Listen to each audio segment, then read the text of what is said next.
Navis Labs climbs nearly 3% as it is the top Nifty gainer. Lotus Labs too up around 5% after the US House of Representatives passes the Biosecure Act that will subsequently reduce the dependence on biotech companies in China. Life insurance companies SBI Life and HDFC Life slump as the GST Council defers its decision on reducing GST on life and health insurance premiums. Coforge higher by more than 3.5%, around 3% now, as brokerage firm Motilal Oswal upgrades the firm to buy with rating price of 80,100 rupees. The company's exposure to banking and financial services will allow it to participate in any demand recovery. Paytm zooms more than 7% following an investor meet yesterday. A few more investor meetings are lined up on the 12th and the 13th of September. Vedanta is optically lower in today's trading session. That's after the stock has gone ex-dividend, so we'll keep an eye out on that one. All right, you're watching us here on Chartbusters. I'm Mangalam Malu. With me is Nigel D'Souza. Come together after a very long time. Nigel, over two and a half weeks. So what can we say? Double engines firing right now. The market's not looking particularly bad. We've seen, a bit of volatility, but the Sensex holding in the green, the Nifty too holding fairly. Well, good to have you back, Mangalam. And yes, double engine all set to fire, and the IPO market is firing. So let's get straight to one that's right down your alley. Right down our alley, and we talk about our double engine. We have another double engine with us as well. The MD CEO of Gadgil Jewellers joins us now. Jewelry retailer Gadgil is coming out with an 1,100 crore rupee IPO. Opens for subscription today, closes on 12th of September. MD Saurabh Gadgil and Executive Director and CFO Kiran Prakash Firodia join us in our studios to discuss the company's prospects going ahead. Thanks a lot, gentlemen, for joining in, and congratulations for entering the stock market in a sector which has created a fair amount of wealth for investors. Over the long term, one company for sure that's tightened, but over the very recent term, all the others as well have been big movers, the kinds of Kalyan, Senco and Thangamayil. Now that you're in the markets or coming in the markets, there is lack of scarcity premium here, because one would say, okay, this is a new offering. There are already other players. What is it that we look for in Gadgil? One could be valuation discount, second could be growth prospects, and the third could be improvement in margins going forward. So, if you could give us a sense of what growth can you sustain going forward. Let's start with that. Thank you to you both, and it's a pleasure to be here today and on the first day of the issue open. So a great moment for all of us. I think it's a testimonial to the entire team's hard work. And I just want to just thank my grandfather Rajika, who came from Sangli to Pune. Tomorrow is the birth anniversary, September 11th, and it's falling on days of the IPO, so it's a great feeling for all of us. To answer a question, I'd first like to say that we have a very unique positioning in the market, which we call as scarcity. By that I mean that we are the only organized family jeweler in the country. I'll explain more to you on this. When you talk on a family jeweler, you talk on a jeweler which are relations for 3 decades, 4 decades with a customer. There are family generations who will be buying from that particular jeweler, your dadi, your mother, yourself. And that's how the family jeweler is known to be a part of extended family, reliable, doing services like valuation, repairing, polishing, and other kind of things, which is like a one-stop shop for you for anything you need in jewelry. Yeah. Now, we have been that for the last 20 decades in Maharashtra. We have families which are with us for 4 generations, karigars who are with us for 3-4 generations. So on that side, we are a family jeweler to maybe 25-30 lakh people in Maharashtra or from elsewhere. At the same time, we are also organized. So we'll be doing almost all the things that a family jeweler will do, but in a very controlled environment, in a very, very SOP-driven, process-driven environment, and that makes us different. That makes us unique. When you look at my business, 30% of my sales come from made-to-order. Which is also a case with a family jeweler. You'll walk into a jeweler, you'll say, I want to make this ring for me, I want to do this chain, some changes here and there, I want to make a bangle.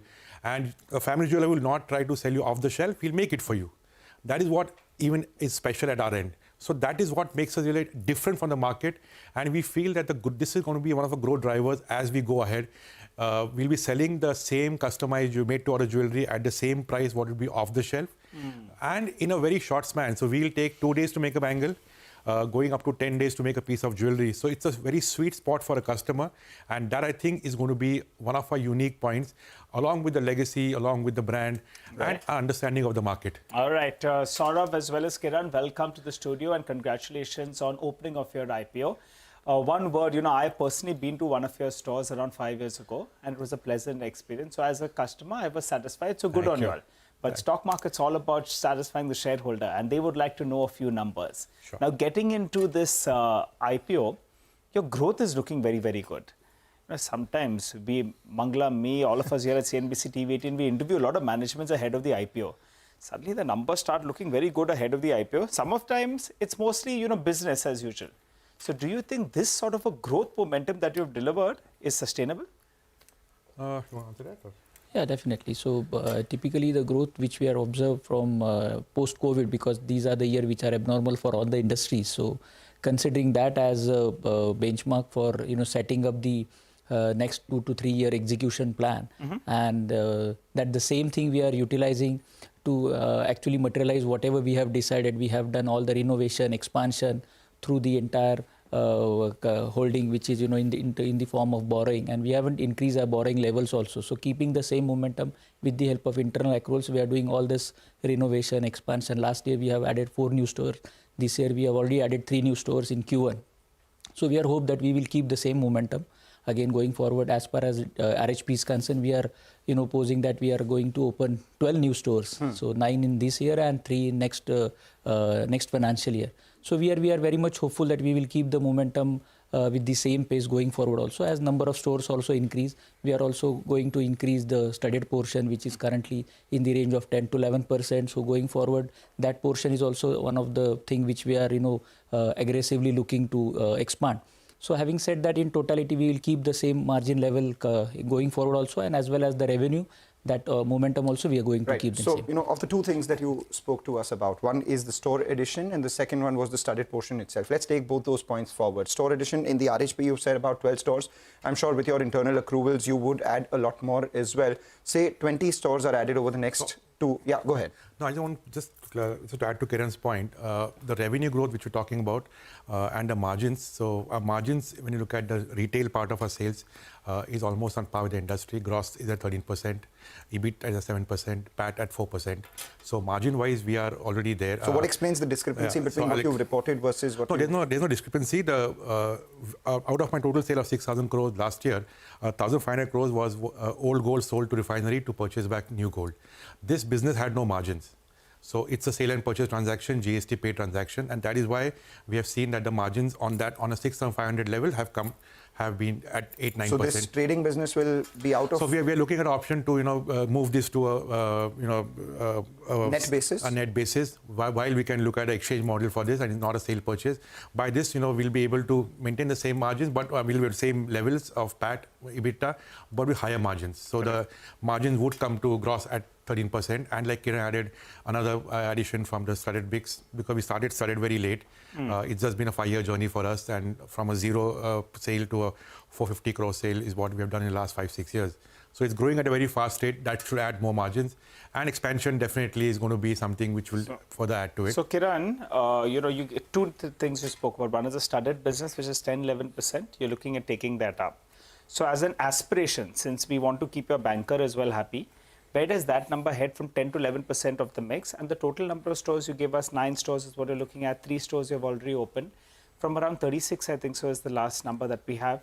Where is that number headed in the next 2 years? Okay, so today, as far as current financial is concerned, that total count tally reached to 39 because we have added 3 stores already.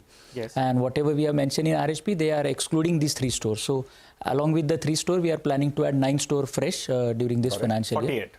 So now the count will reach to 48 this financial year, and next financial year again 9 store we are planning to 57. So it will reach to 57. So out that of the way. So roughly 60 stores if you add per store. Currently you're doing about 150-160 crores of revenue. Will that revenue momentum continue per store? Because if you are adding 25 new stores, that adds another 25 into 150 sort of. That's why the whole strategy we done was that we wanted to be the largest player in Maharashtra. Today we are at 39 stores. I believe the leader is at I think 59. The leader being Tanish. Tanish at the 59-60 stores. So the plan, the agenda on the list is to be a 60-store company in the next 2 years. By this, we want to go on a focused growth. So Maharashtra is places where our stores do 4.5 stock turns every store. So our investment in a store around 35 crores of inventory, and we turn it around 4 times, so that comes to 170 crores. We'll be able to continue that in Maharashtra even as we move ahead, because these stores are going to be in Tier 1, Mumbai. So 60 into 170 gives you 10,000 crore roughly revenue. Is that the target? That's right. By when? FY27? FY27. All right. And That is Studded, Nigel asked about that. Yeah. How much would that be? Studded, the company wants to be, at least targeting 15% in the next 2 years. So by that, means 15% on the entire grown revenue. That is where company plans to go. And eventually, we would like to be focusing towards 18 to 20%.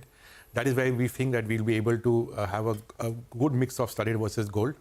And that's the company aspiration. We're working towards that. There's a lot of work. So what happens to the margins then? Do we see double digits at 10,000 crore base? Margin should increase. That's what we are really aiming for. So that's something which is possible. And because I mentioned we're in Maharashtra here, my cost, the overhead cost will not go up drastically, because I'm going to be limiting myself to a state for the first 2 years. So in the first year, definitely we'll see improvements in margins, improvements in top line, and we'll see a lot of robust growth from these particular areas which we're targeting. Okay, all right. And these are aspirations, so your banker and all the regulators as well as 3 aspirational numbers that we have so far are 10,000 crore revenue by FY27, 60 stores, and roughly 10% margins with 15% sales coming in from studded. So we've got those numbers. Just a final question. Maybe people outside Maharashtra as well want to have a feel of your brand. At some point of time, do you think that's going to be the target, say 2030 or something, where some part of your business comes from outside Maharashtra? Do you think Maharashtra is good enough for you? We love Maharashtra. We are born here. So We all love Maharashtra. We're all here. Jai Maharashtra.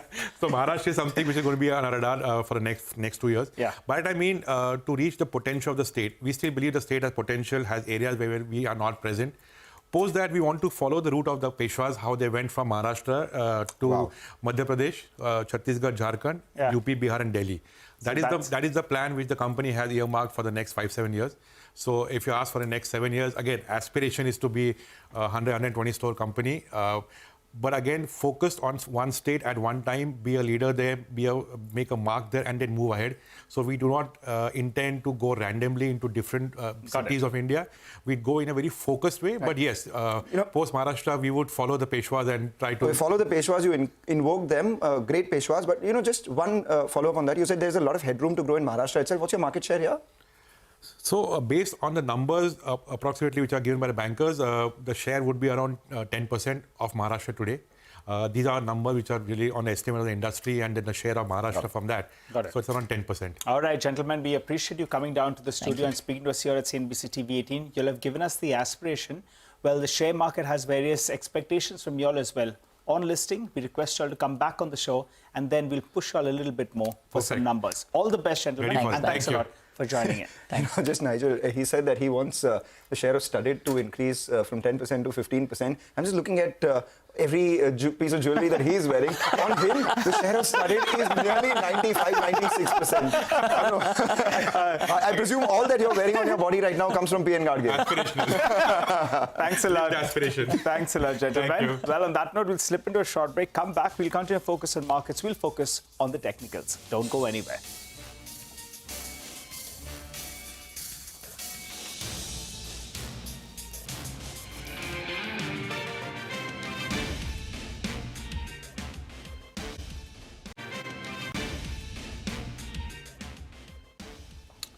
Welcome back. Well, let's get in Shilpa Rott of Prabhudas Hiradhar, who joins us on the show. Hi, Shilpa. Good morning and good to see you win. Well, the markets are more or less in flattish terrain. So if you didn't get up in the morning and couldn't punch in a trade at 9:15, you're not doing too badly even at 10:45. On the index first, what's the trade? Both on the Nifty and the Nifty Bank, which in fact, yesterday the Nifty Bank showed signs of breaking out, but today it's cooled off yet again. Good morning, Nigel and Mangalam, and thank you for having me on the show. Talking about indices, yes, we see that Nifty and Bank Nifty both are taking a breather. If you look at the option chain also for Nifty, 25,000 and 25,100 is going to act as a very strong resistance. And the immediate support is at around 24,850. If we go below that, then probably 100 points more dip can come in very fast. So I would be a cautious stance here and probably A sell target, a sell call with a target of 24,850 to 24,750 is something one can look there. That is the base, and then again we can look after the data and maybe initiate a long buy. Bank Nifty is in a very narrow cluster where 51,000 is having a lot of put writing and 51,500 zones with call writers. So this 500 points, very very tough cluster that we have. So Bank Nifty, in fact, can be buy, a turnaround buy for the day. With a stop loss at around 49,900, you can be buyer here and look for targets of 51,300 to 51,400. Take that point. That's on the indices. But what stands out today are the broader markets. After underperforming yesterday, Shilpa, the mid-cap index has come back in style, up around 500 points with nearly 1,800 stocks advancing for about 500 stocks which are declining. So do you have any picks out here when it comes to individual stocks? Yeah, I have one buy and one sell. The buy would be Dabur. Dabur in FMCG pack is one of the strongest grip that we see here. It has a very strong support at 650 zones, and the stock is very well poised to test 700 to 720 levels. So on any decline with a stop loss of 650, I believe that one should be a buyer in Dabur. The other one would be a sell in PFC. The stock has just gone down below 520, which is a crucial resistance for the stock now, and any movement below 520 will drag the stock towards 500 to 495. So sell in PFC and a buy in Dabur. Okay, all right. Shilpa, I wanted to ask you about Jio Financial. Just looking at the intraday chart out there, Jio Financial is bursting up. The hope now that the street has is that it gets into F&O and then it becomes a trigger to come into the Nifty. So the last few days, I think in the last week or so, the stock has moved from 320 to around 355 odd. Any view on this counter? Definitely, rightly said, Nigel. On weekly chart also, if you see that 320 has become a good base. So, being a long time, if you have a long time, view for this stock, so 320 should be your immediate support and your tight stop loss as well. From here, you can look for targets till, maybe 380 to 400. Above that, the stocks opens up for much higher targets.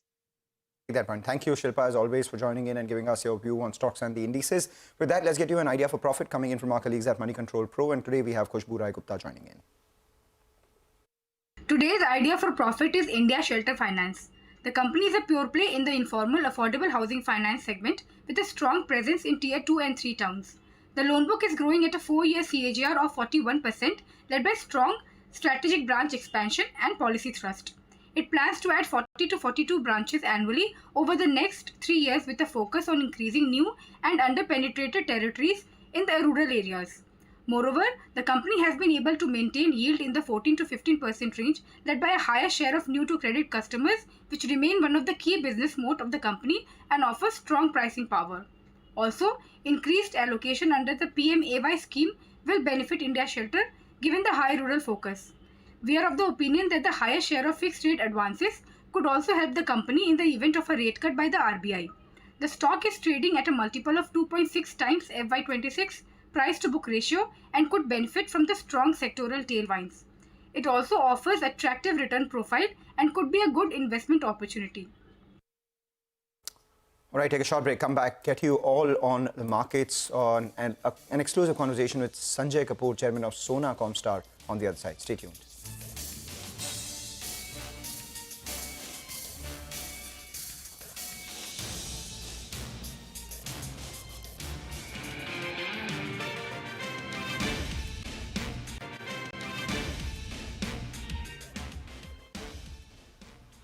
Welcome back. As promised, let's talk about Sona Comstar, which recently completed a QIP worth nearly 2,400 crore rupees. We got in touch with Sanjay Kapoor, the chairman of the company, to understand the company's growth strategy, what they would do with the funds, capex plans, etc. Let's hear out a slice of that conversation. The stock up nearly 2%. So, industry is growing, the market is growing as far as we're concerned. We're capturing more market share, and therefore we hope to continue to see growth. The growth drivers, as was discussed today, in fact, at the ACMA annual session, is going to be exports. Domestic market is also growing. I think new opportunities in terms of supplying into different kinds of vehicles. I think even components, the component industry is also going to see great opportunity in terms of software, and brand new systems altogether. The competitive landscape is also changing, and therefore we're going to see a lot of opportunity in the components. Do you see some sort of muted demand going forward, considering that we've seen a slight correction in demand in passenger vehicles as well? So, it's cyclical. I mean, our industry is cyclical, as is any industry. However, when you look at the long-term perspective, from a long-term perspective, there is a lot of growth opportunity. It's very promising. Everything we're seeing. We're also looking at it as a mobility industry, and therefore, it widens the scope in terms of demand and supply. Right. Now, speaking about funding the future growth of the company, there is a QIP that Sona Comstar has launched. I believe you cannot talk much about it at this stage, but give us a sense of where you would like to take the company in terms of future investments and future growth. So I think one, we have a lot of capacity enhancement that we need to do as well as the market grows. Secondly, we want to look at technology. And when you look at technology, we want to see where we can play a role in the future. So we'll continue to look at technology. We'll continue to look at the expanded mobility space, and how we can play a role in the expanded or the expansion of the mobility space. So I think that's really what we're going to do. How much capex would you like to put on the table this year? So I think we've got a plan of about 1,000 crores over the next 3 years. So let's see. Any kind of hurdles that you see to growth right now? Any kind of challenges? No, I think it's all about investments in technology. That's and I've been sort of talking about that for long. The fact is that the markets will see cycles, and we need to ride those cycles out. I think this is a great time to sort of regroup in terms of building efficiencies in businesses as a whole. And I think it's a good time for the auto component industry. Right. All right. Well, on that note, though, we'll have to wrap up on this edition of Chartbusters. You stay with us. Trading Hour comes up next.